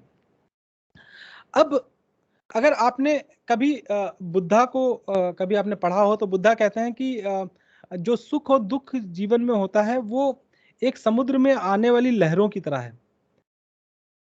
एक लहर अगर सुख की है तो उसके बाद वाली दुख की है, फिर उसके बाद वाली सुख की है, या आप कैसे भी उसको कॉम्प्लेक्स और आप उसको जो है सिंक कर लें, आप उसको जो है रिफर्बिश कर लें, वो उस तरह से आती है। हम करते क्या है कि हम सुख वाली लहर को तो जो है बहुत हमको अच्छी लगती है और जब वो आके आपसे टकराती है आपको बहुत मजा आता है, लेकिन दुख वाली लहर को जब आप देखते हैं तो आप उसको रोकने की कोशिश करते हैं। आप सोचते हैं कि ये लहर मुझ तक ना पहुंचे। दुख अभी आपके पास आया नहीं है, आपने दूर से देख लिया है। आपके बॉस ने सिर्फ आपको डांटा है कि बेटा तुम्हारा हम 56J कर देंगे। ये एक लहर है जो आप दूर से देख रहे हैं, लेकिन आप उसको रोकने की कोशिश करना आपने शुरू कर दी कि अगर मेरा कल को 56J हो गया तो क्या हो जाएगा, मेरा ये हो जाएगा, मेरा वो हो जाएगा, मेरी बेटी की शादी कैसे होगी, मेरे बेटे की शादी कैसे होगी, मेरा बेटा कैसे पढ़ेगा, मैं बुढ़ापे में क्या खाऊंगा, मैं बुढ़ापे में क्या करूंगा, मैं अपना घर कैसे बनाऊंगा, मुझे तो उसका फर्स्ट फ्लोर बनाना था, मुझे एक फ्लैट टीवी खरीदनी थी, मुझे एक कार खरीदनी थी, अब मैं सब कैसे करूंगा। आपका 56J हुआ नहीं है, सिर्फ बॉस ने गुस्से में बोला है, लेकिन आप उन्हें इस परस्यूट ऑफ हैप्पीनेस के लिए उस जो लहर आ रही थी उसको रोकने की कोशिश कर रहे हैं, और आप कितना भी कोशिश कर लें आप उसको रोक नहीं पाएंगे। तो जब भी आपको करना क्या है कि आपको प्रेजेंट में जीना है, वर्तमान में जीना है, और आपको दृष्टा बनना है। आप अपने आप को इस तरह से सोचें कि आप अलग हैं, आपका मस्तिष्क अलग है, और जब भी आप ध्यान करें या आप ऑफिस में बैठे हैं या कुछ भी कर रहे हैं, आप चल रहे हैं, आप दौड़ रहे हैं, आप भाग रहे हैं, तो आप अपने देखें कि मेरे मस्तिष्क में क्या ख्याल चल रहे हैं, और वहां आपको दृष्टा बनना है, भावनाओं में बहना नहीं है। आपको दृष्टा बनना है, आपको देखना है। आपने देखा, अच्छा मेरे मस्तिष्क में ख्याल आ रहा है कि सुबोध कुमार जी जो हैं इनको मेरा लेक्चर पसंद नहीं आ रहा, ये मेरे सबकॉन्शियस माइंड में चल रहा है। लेकिन जब मैं दृष्टा बनूंगा तो मैं देखूंगा कि मेरे दिमाग में चल रहा है कि सुबोध कुमार जी को मेरा लेक्चर अच्छा नहीं लग रहा है। अब फिर मैंने देखा कि ये ख्याल मेरे दिमाग से चला गया, अभी अभी दूसरा ख्याल आ गया। मुझे वो देखना है, मुझे उस ख्याल में फंसना नहीं है, मुझे उस लहर की सवारी नहीं करनी है, उस लहर को रोकना नहीं है, हमें उस लहर को देखना है। हमें कोई कोई भी ख्याल जो आपके दिमाग में आ रहा है, कोई भी भावना जो आपके दिमाग में आ रही है, या कोई भी सोच जो आपके दिमाग में आ रही है, आपको कुछ रोकना नहीं है। जब आप रोकेंगे तो आप कष्ट पाएंगे। आपको करना सिर्फ ये है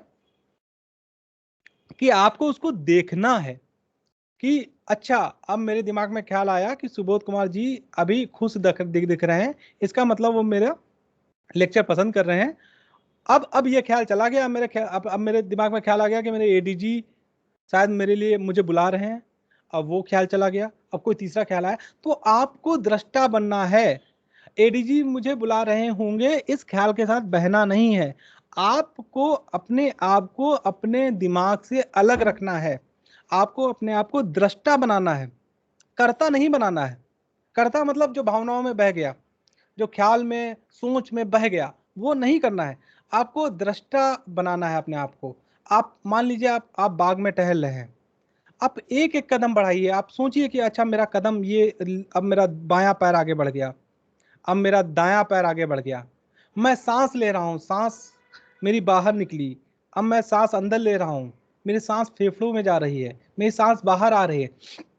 अगर आप इस तरह से माइंडफुल जिंदगी जिएंगे तो आप पाएंगे कि पहली बात तो आप वर्तमान में जी रहे हैं।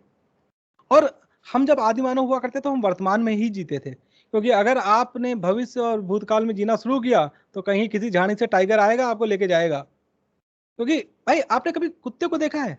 अब थोड़ा सा कुछ आहट कर दीजिए, वो उछल के खड़ा हो जाता है, तुरंत देखने लगता है, भौंकने लगता है। क्यों? क्योंकि वो वर्तमान में जीता है। वो ये नहीं सोचता है कि कल तो मेरे मालिक ने मुझे पेडिग्री दिया था, आज जो है रोटी दे रहे हैं, बड़ा बेवकूफ मालिक है। वो ये नहीं सोच रहा है, वो वर्तमान में जो सोच जी रहा है। और इसीलिए जानवर खुश रहते हैं, वो स्ट्रेस में नहीं आते हैं, वो मस्त रहते हैं। हम क्या करते हैं कि भगवान ने हमको, हमारे दिमाग को विकसित कर दिया है, हमको ये क्षमता दे दी है कि हम उन चीजों को भी देख सके, उन चीजों को भी सोच सके जो असली में नहीं हो रही है। रुपया क्या है? It is just a sheet piece of paper, कागज का टुकड़ा है। आप लेके जाइए पाकिस्तान, हिंदुस्तानी रुपया भगा देगा आपको, कंपट टाफी भी नहीं देगा। क्यों? क्योंकि it is just seat of peace of paper. आपने इसको बना लिया है कि ये रुपया है, क्योंकि गवर्नर ने आरबीआई के कह दिया ये रुपया है, 10 रुपए का नोट है, 10 रुपए की चीज आपको मिलेगी। आप जाइए जरा पाकिस्तान, आप जाइए जरा बांग्लादेश, देख लेते हैं कि आपका रुपया कितना चलता है। क्योंकि हमने अपने तरफ, अपने अपने आसपास इतने जाल बुन लिए हैं कि ये रुपया है, ये घर है। मेरा घर क्या है? 100-150 साल में गिर के वहीं जमीन में मिल जाएगा। वो जमीन से बना था, वो जमीन में मिल जाएगा, आप उसको रोक नहीं पाएंगे।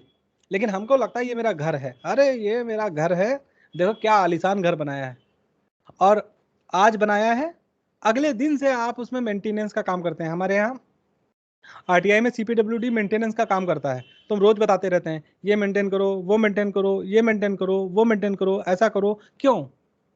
क्योंकि आप इस जमीन से आपने जो भी बना लिया है वो एक दिन इस जमीन में मिलना है वापस, और उसकी प्रक्रिया अगले ही पल से शुरू हो जाती है, इसीलिए मेंटेनेंस की जरूरत पड़ती है। वरना बना लिया तो फिर क्यों मेंटेनेंस करना। तो हर चीज, जैसे हम लोग कहते हैं ना हिंदू धर्म में कि हर चीज 5 कंपोनेंट से मिलकर बनी है, छित जल पावन गगन गगन समीरा। आप 10 मानिए, 15 मानिए, आपका जो मन है वो मानिए, लेकिन वो चीज वापस उसी में जानी है। अगर आप ये मानेंगे कि मैं एक इंडिविजुअल हूं, तो आज आप पैदा हुए हैं, कल को आप मर जाएंगे, आपकी कहानी खत्म। लेकिन ऐसा नहीं है, जब आपके पूर्वज थे तब भी आप थे, आप जब नहीं रहेंगे तब भी आप अपने बच्चों में रहेंगे, उनके बच्चों में रहेंगे। ये कंटिन्यूटी है और आपको इस चीज को समझना पड़ेगा। तो जब भी आप कोई काम करें, आप उस काम में इन्वॉल्व हों, आप उस काम में पूरी तरह इन्वॉल्व हों। जैसे जब आप खेलते हैं, जब आप काम करते हैं और जब आप खेलते हैं, दो अलग अलग चीजें हैं। जब आप खेलते हैं तो कभी सोचते हैं मेरी बेटी की शादी नहीं हो रही है, मेरा बेटा बदमाश है, या मेरी वाइफ बहुत नकचड़ी है, या मेरे पति तो एकदम फालतू है? नहीं सोचते हैं, क्योंकि आप खेल में इन्वॉल्व हैं, आप पूरी तरह से खेल में इन्वॉल्व हैं। और चूंकि आपका मन मस्तिष्क एक साथ है, वर्तमान में है, आपको खेलने के बाद भी थकान नहीं होती। लेकिन दिन भर ऑफिस में काम कर लीजिए, शाम तक आपका बैंड बज जाएगा, और आपने किया क्या? कुर्सी बैठ के कंप्यूटर पर टिप टाप कर रहे थे ना, ऐसी कौन सी थकान हो गई? क्योंकि आपका मन मस्तिष्क आपके साथ नहीं था, एक साथ नहीं था, और आपने वर्तमान में नहीं जिए। कभी आप सोच रहे थे अच्छा आज शुक्रवार है, कल वीकेंड है, वाह वीकेंड में तो मैं तीर मारूंगा। सुबह लड़के हो सकता घर से आए तो सोचा अरे यार आज तो लड़के, आज मैं घर थोड़ा देर से जाऊंगा। आप वर्तमान में जी ही नहीं रहे हैं। इसलिए आप वर्तमान में जीना शुरू कीजिए, मेडिटेशन कीजिए, अपने दिमाग के दृष्टा बनिए, अपने दिमाग में आने वाले ख्यालों के दृष्टा बनिए, उनको देखिए कि ये कौन सा ख्याल आ रहा है। और जब आप देखेंगे कि जब आप दृष्टा बन के अपने ख्यालों को देखते हैं, तो आपको उस ख्याल से अटैचमेंट आपका नहीं होता है। जैसे कृष्ण ने कहा ना कि अटैचमेंट सारी समस्याओं की जड़ है, अटैचमेंट ही माया है। बुद्धा कहते हैं desire is the root cause of all suffering. Desire क्या है? चीजों से अटैचमेंट। तो चाहे आपकी इच्छा हो, अटैचमेंट हो, वो अगर आप दृष्टा बन जाएंगे, आप अपने दिमाग को देख पाएंगे। वो बहुत आसान है। आप बस सोचिए अच्छा मेरे दिमाग में क्या चल रहा है। आपकी मेरी कोई बात हो सकता है आपके दिमाग में चल रही जो मैं आपको बता रहा हूँ। आप सोचिए अच्छा इन्होंने ये बोला, अच्छा अब इन्होंने अच्छा ये बोल चुके हैं, अब ये बोल रहे हैं। आपको उन चीजों को देखना है ना। जैसे आप मान लीजिए कि आप समुद्र के किनारे बैठे हुए हैं और आप लहरों की गिनती कर रहे हैं, पहली आई, खत्म हो गई, दूसरी आई, तीसरी आई। इसी तरह आपको अपने मस्तिष्क में ख्यालों की लहर या सोच की लहर या भावनाओं की लहर को देखना है। जो भी ख्याल आपके दिमाग में आ रहे हैं उनको देखना है, उनसे अटैच नहीं होना है, अपने आप को उन लहरों से प्रभावित नहीं करना है। आपका मस्तिष्क प्रभावित हो रहा, होने दीजिए, लेकिन आप अपने आप को इस तरह से देखिए, आपका कॉन्शियस माइंड जो है वो एज ए दृष्टा काम करे। आप सबकॉन्शियस माइंड में जितने भी ख्याल लहरों की तरह आ रहे हैं उसको आने दीजिए, लेकिन कॉन्शियस माइंड से आप उसको देखिए कि इसमें क्या क्या ख्याल आ रहे हैं। आप निश्चित रूप से मेरी बात मानिए कि आप अपनी जिंदगी में बहुत सारा परिवर्तन महसूस करेंगे। स्ट्रेस इतना कम हो जाएगा। आप आधे घंटे, आप दुनिया के लिए टाइम निकालते हैं, आधे घंटे मेडिटेशन कीजिए, आधे घंटे में 10 मिनट अपनी सांस पर फोकस कीजिए। सांस आ रही है, सांस जा रही है, सांस आ रही है, सांस जा रही है। आप अपने दिमाग पर फोकस कीजिए कि मेरे दिमाग में, कि देखिए आप 10 सेकंड से ज्यादा दिमाग में बिना कुछ सोचे रह नहीं पाएंगे। और ये बात मैं नहीं कह रहा हूं, ये बात युवाल नोवा हरारी कहते हैं, जो इस 21वीं सदी के सबसे बुद्धिमान व्यक्ति माने जाते हैं, जिन्होंने सेपियंस नाम की किताब लिखी है, होमोड्यूस नाम की किताब लिखी है, बेस्ट सेलर्स। वो कहते हैं कि आप 10 मिनट से ज्यादा आप अपने दिमाग को ख्यालों से अलग नहीं रख पाएंगे। आपके दिमाग में कुछ नहीं चल रहा है, ये बहुत ज्यादा होगा 10 सेकंड होगा, 11वें सेकंड कोई ना कोई ख्याल आ ही जाएगा, और आपको उसे आने से रोकना भी नहीं है।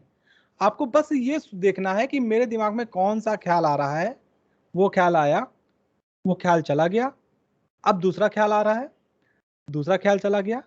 जब आप ये कर पाएंगे तो आपका कॉन्शियस माइंड जो होगा वो आपके सब कॉन्शियस माइंड को कंट्रोल करना शुरू हो जाएगा, करना शुरू कर देगा। और जब मैं अब की बार आऊंगा और मैं गार्ड से बोलूंगा कि गुस्सा करना बुरी बात है, और जो गार्ड अब तक मालिक के बाहर आते ही दुम दबा के हाथ पीछे करके खड़ा हो जाता था, वो मालिक के सामने खड़ा होगा और कहेगा सुनो भाई, गुस्सा करना बुरी बात है, गेट लॉस्ट, अंदर वापस चले जाओ। और देखिएगा कि आपका क्रोध, एंगर वो वापस चला जाएगा बिना बाहर आए। आपको अपने कॉन्शियस माइंड को इतना ही ज्यादा मजबूत करना है, मजबूत बनाना है। इसके अलावा बहुत सी चीजें हैं कि लोगों से संवेदना रखिए, चाहे वो कोई लोग हों। अगर कोई आदमी आप पर बहुत नाराज भी है, बहुत से लोग बुद्धा से बहुत नाराज थे, उनको बहुत चोट पहुंचाई, सब कुछ किया, लेकिन आप बुरी भावनाएं दूसरों के लिए ना लाएं। जब भी कोई आदमी आपको बहुत बुरी बात कह रहा है, आपके सामने लड़ रहा है, आपको गालियां दे रहा है, कुछ भी कह रहा है, आप अपने मस्तिष्क में सोचिए कि ऐसा क्या हुआ होगा कि इस आदमी को ऐसा करने के लिए मजबूर होना पड़ा। ऐसा क्या इसके जूते में ऐसी कौन सी कील है जो इसको चुभ रही है। मैं वो जूता पहन के देखता हूँ कि ऐसी कौन सी कील है जो चुभ रही है। और आप जब वो इस तरह का कंपैशन डेवलप करेंगे, अगर आप किसी के जूते में जाएंगे, पैर रखेंगे, तो आपको पता चल जाएगा कि उसको कौन सी कील चुभ रही थी। और आपको उस आदमी पर गुस्सा नहीं आएगा, आपको उस आदमी पर दया आएगी। और अगर कोई आदमी आप पर नाराज है, आपको बुला भला कह रहा है, आपको गालियां दे रहा है, तो ये उसकी समस्या है, ये उसकी समस्या रहने दीजिए। आप उसे अनजाने में अपनी समस्या क्यों बना रहे हैं।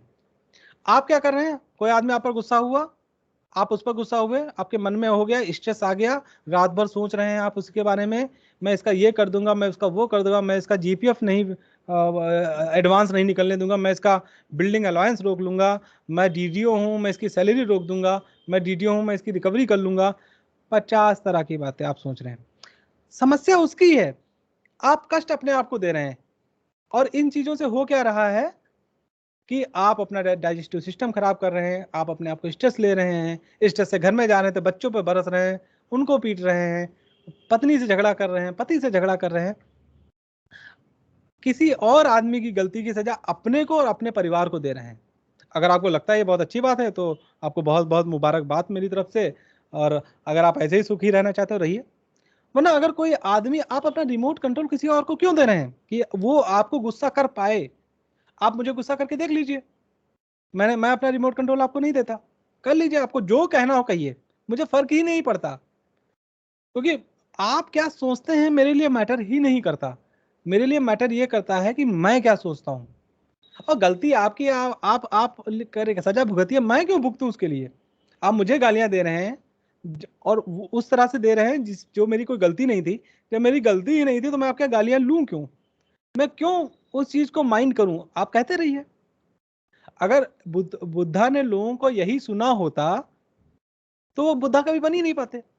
लोगों ने उनके रास्ते में कांटे बिछाए, लोगों ने उनको उनको बहुत भला बुरा कहा।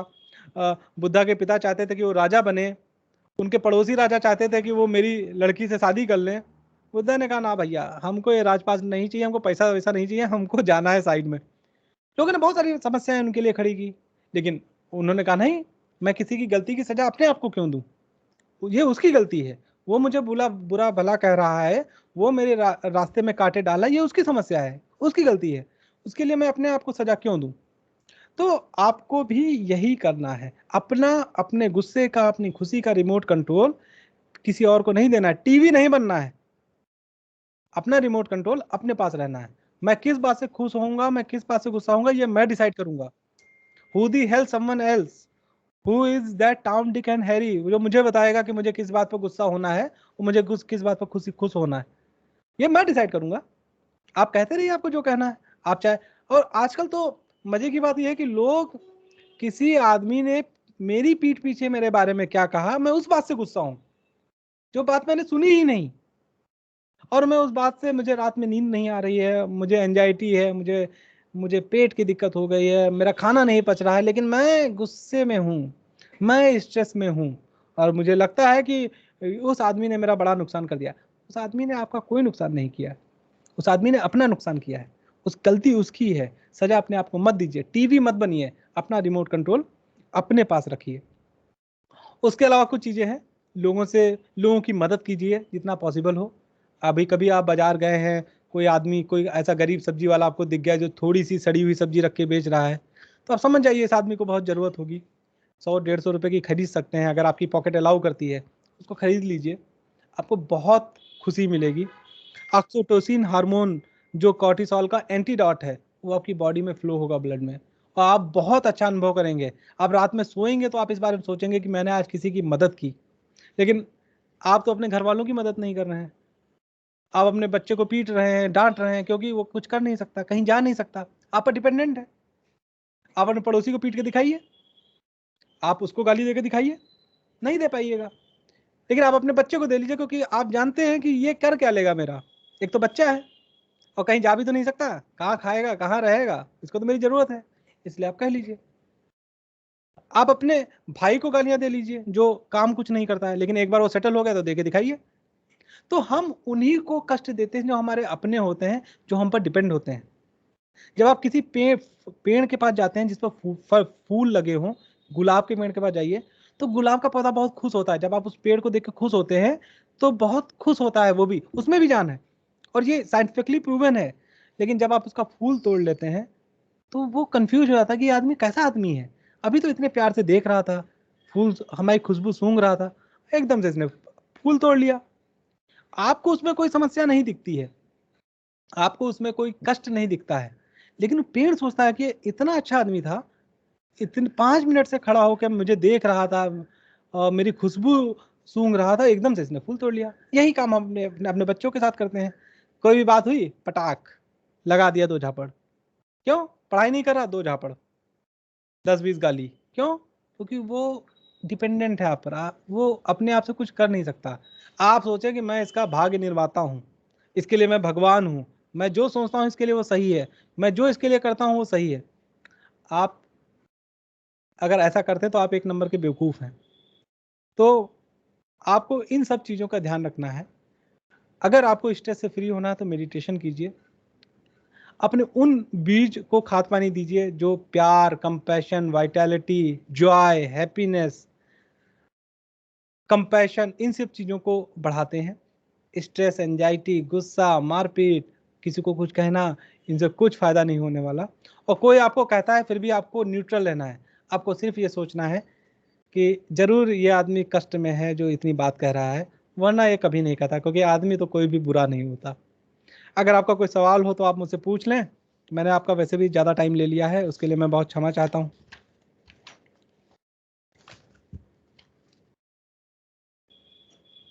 मैडम?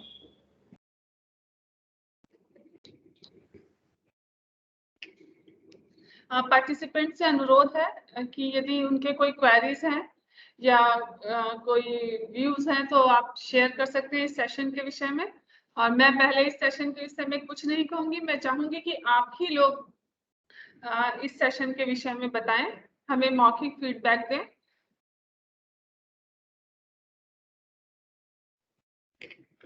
जी, सर का इतना अच्छा वक्तव्य रहा है ना, इसके लिए सर को तहे दिल से बहुत धन्यवाद। बहुत अच्छे तरीके से कहानी के माध्यम से भी हम लोग को समझाने का प्रयास किए है ना, और इसको हम लोग अपने जीवन में जो है उतारेंगे।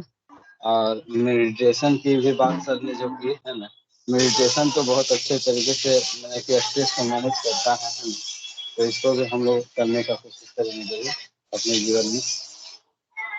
सबको धन्यवाद। धन्यवाद सुबोध जी। कोई और पार्टिसिपेंट्स? Hello hello. जी बोलिए। हाँ, मैं पहले नीलम। मैडम अपना नाम बता दीजिएगा प्लीज। हाँ, मैं बता रही हूँ, मैं नीलम बोल रही हूँ। जी बोलिए।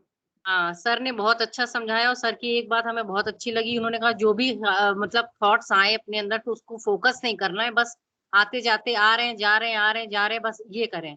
बहुत अच्छा लगा मुझे सर। हाँ, सर ने बहुत अच्छा समझाया। ये मतलब अपने लाइफ का एक पार्ट है, एसेंशियल पार्ट है इसको समझने के लिए। बहुत अच्छा लगा। Thank you Neelam ji. Okay कोई मैम। और पार्टिसिपेंट्स?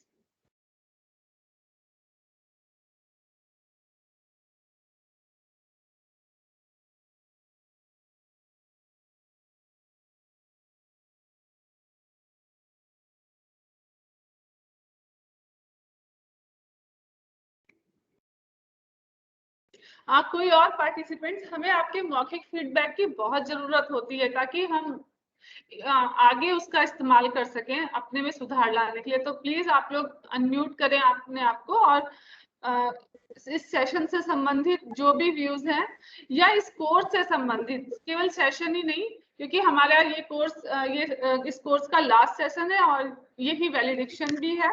तो इस कोर्स से संबंधित भी यदि आप कुछ कहना चाह रहे हैं तो आप कहें।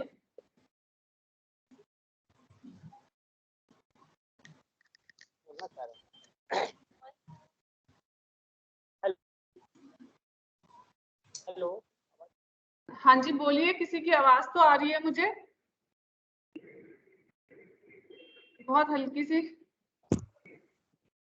मेरा नाम राजीव श्रीवास्तव। इस सेशन के लिए, इस सेशन में हमें व्यवहारिक समस्याओं के व्यवहारिक हल बताएं सर, और उन समाधानों का हम अपनी लाइफ में प्रैक्टिकल रूप से कितना इस्तेमाल कर पाते हैं ये हम ही पर निर्भर करता है। तो सर आपका बहुत बहुत धन्यवाद जो आप हमारे साथ और हमारे साथ हमारे पार्टिसिपेंट्स को आपने अपने विचारों से और इतने महत्वपूर्ण विषय पर आपने लेक्चर लेके लाभान्वित किया, उसके लिए मैं अपनी तरफ से और पार्टिसिपेंट्स की तरफ से आपका बहुत बहुत धन्यवाद देती हूँ।